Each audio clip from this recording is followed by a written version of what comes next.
Mahalo as we look at OKO Arm Lock number 14. Once again, this is going to be in our green zone. Attack comes from 12 o'clock. Opponent is a right leg forward, right punch. So what we want to do is go to a zone of sanctuary, and we're going to use our distance control and our foot maneuvers to affect that. So once again, as he comes in with that right punch, I can choose to either step back and to create distance, or to use my foot maneuvers, whether it's a step drag forward or a step through forward, to control that distance. For the sake of this technique, let's just use a step drag forward to close the distance. I see that punch is coming. I'm going to step drag in, left knife hand, outward knife hand block to stop the hand. As he does so, I'm going to use my right foot step in and a right palm heel strike to the shoulder. This is going to stop us for a momentum. We stop the hand, but as we talked about with the bumper and the truck, if you just stop the bumper, the arm is just the bumper, you're not stopping the mass that's behind it.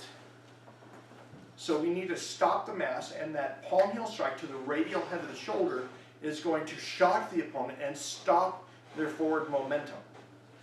So once again, from the beginning, amen, I don't want any problems. 1, 2.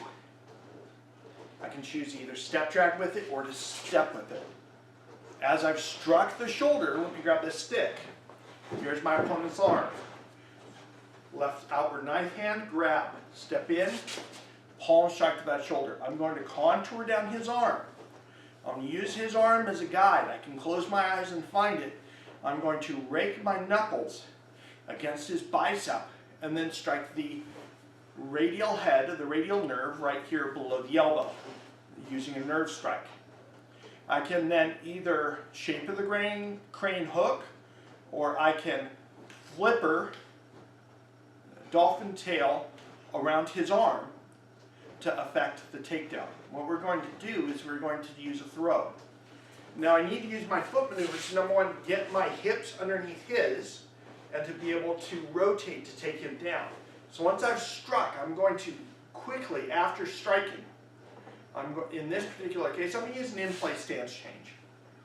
So if my left foot is forward, my right foot would meet my left, and I would then rotate the 180 degrees to bring him down. If my right foot is forward, I'm going to, left foot meets right, and then left foot steps out. Think of it almost as a 90-degree angle change or an L step. Foot comes up and steps to bring him down. Once again, as I bring him down, let's take it from a different angle. Beginning of the technique, punch comes, left outward knife hand. Step in, palm.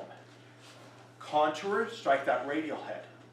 Now what I'm going to do in this particular case is I'm going to in-place stand change. Left meets right, steps back. Now I'm going to place my hips underneath his and throw him to the ground. Notice I still have control of his hand.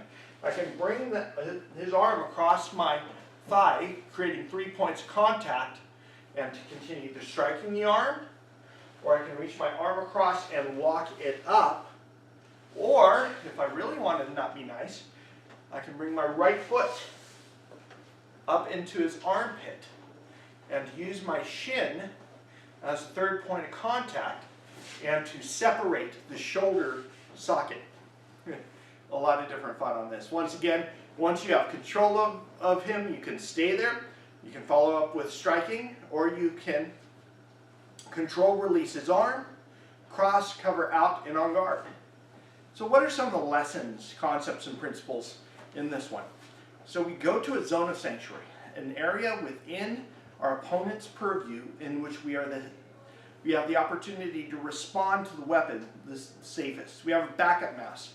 In other words, I want to, when I strike that radial head with that palm heel, I want to either be stepping into it with that backup mass. I want to hit it with just the bumper. I want to hit it with all of Grande Chris here, or with a step drag foot maneuver. We have contouring. Once I've struck the radial head of the shoulder, I can contour down his arm and find where I need to strike every single time. We have what we call frictional pull. When I'm contouring, if I add pressure, much like when you rub your hands together. That friction can create damage, or it can create a distraction to give you time to affect the throw. We have a nerve strike, whether it's following the nerves in the bicep or hitting the radial nerve head in the forearm. We have a nerve strike to affect the throw. We also are concerned with our hip position. We want to get our hips below our opponent to allow us then to do the arm shoulder throw. We have off weighting, in that as we are contouring and as we're striking the radial nerve, I'm going to bring his arm down, and as I do so, notice my weight shifted to my front leg. I now have created a tipping point to affect the throw. And as obvious in all of our techniques, modifying our opponent's height, width, and depth, giving us time to respond. This has been a look at OKO Arm Lock number 14. Aloha, mahalo, and live pono.